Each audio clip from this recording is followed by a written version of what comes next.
અન મારી માં જૂનું વર્ષ પૂરું થયું અને નવા વર્ષની નવી શરૂઆત થશે. જેમ આ દિવાળીના અજવાળાના જેમ મારી સિંહણ મારા અને મારા પરિવારમાં પણ તું અજવાળા કરજે. આવજે આવજે મારી વેરાની સિંહણ, આ તારા બારના નવા વર્ષમાં લેખમાં મેઘ મારવા આવજે હો.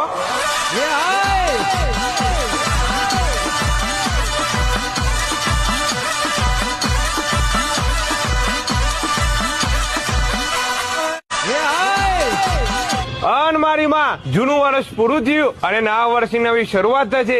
જેમ આ દિવાળીના અજવાળાના જેમ મારી સિંહણ મારા અને મારા પરિવારમાં પણ તું અજવાળા કરજે. આવજે આવજે મારી વેરાની સિંહણ, આ તારા બારના નવા વર્ષમાં લેખમાં મેઘ મારવા આવજે હો.